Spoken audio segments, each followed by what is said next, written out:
My apartment complex is fairly new. It's one of those places that is at the forefront of a quickly developing town. It's a gated community that sits on a flat portion of a very large sloping section of land. I live here with my wife, Janie, and my Brittany Spaniel, Watson. My wife's name has been changed for privacy. As for my dog, his name is different than the one he is listed under at the Humane Society, where I adopted him from, so no worries there.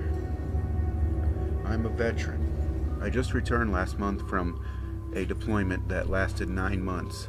I've been married for about a year. You do the math, and it's obvious it has been tough for us to be apart for most of our marriage. But I'm back now, and everything is going good. Everything is going good except for one thing. I'll get to that in a minute. My apartment is on the second floor of a cluster of apartments. It has a screened-in balcony, and sometimes I go out there early in the morning or late at night to clear my head and sip some freshly brewed coffee. Watson usually comes out with me and sits with his head near my feet. He's the best friend I have. Very loyal. By far the best snuggler. So when I went out one night to relax and drink some coffee,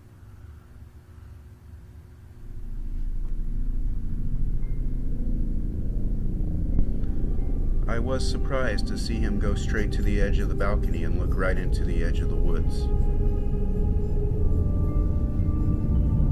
For several minutes, having just spent a deployment dealing with sketchy situations, I knew how to listen to my gut whenever I get that feeling, you know.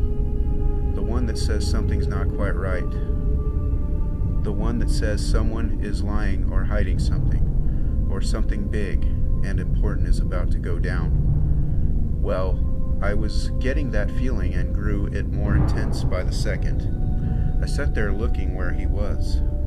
Looking, wondering what had gotten his attention. I read a couple of days ago that dogs have good night vision, so it was obvious that he had seen or was seeing something that I was unable to. I reached down to pet him softly and tell him it was okay, although I wasn't too sure of that myself.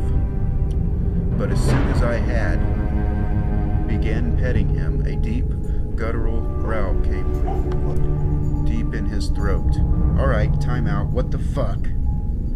He had never done that out here. He usually get just rested near my feet, licked my toes and looked up at me every few minutes. But now he had seen something and I knew it was out of the ordinary. It had to be, or else he wouldn't be acting like this. I strained to see what or who was out there. Maybe it was a drug deal going on down there in the shadows. Maybe it was kids outside in the middle of the night. Maybe it was the Loch Ness Monster. And it was 3 stories tall, asking for about tree fitty. Who fucking knows? But I didn't want to stick around and find out, so I took Watson inside and locked the sliding glass door. What happened next made me nearly shit myself. And I mean, there was some major prairie dogging going on in my pants. All of a sudden, something slammed into the door and splattered all over the place, out on my balcony.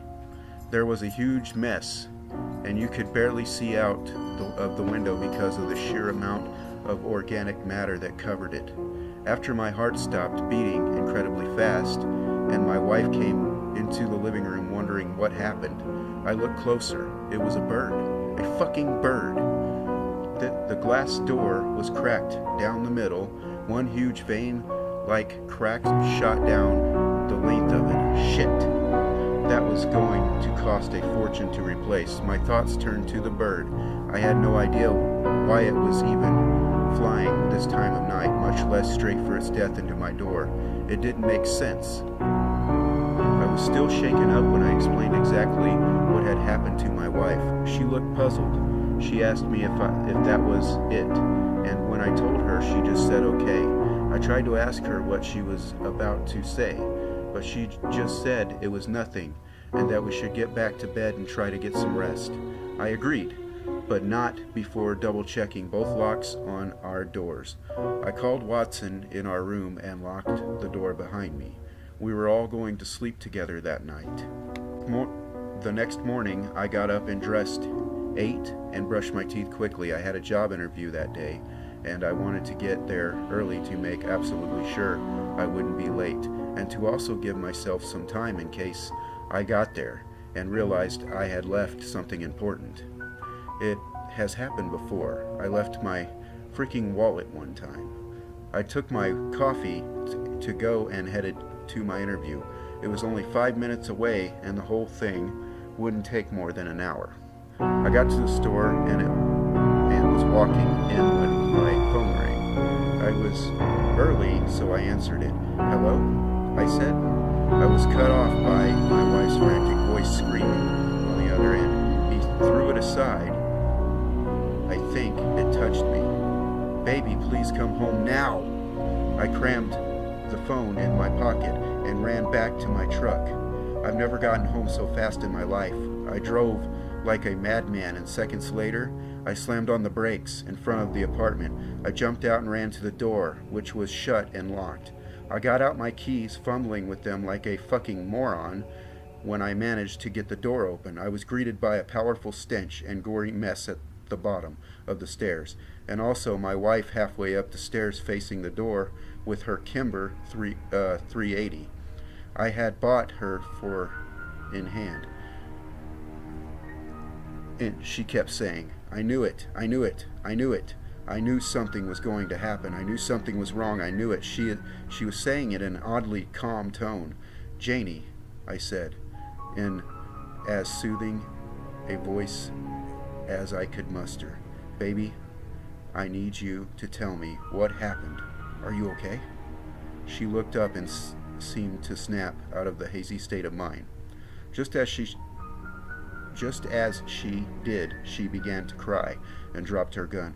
Both her hands held her face as she sobbed there on the stairs. I stepped over the mess and went to comfort my wife.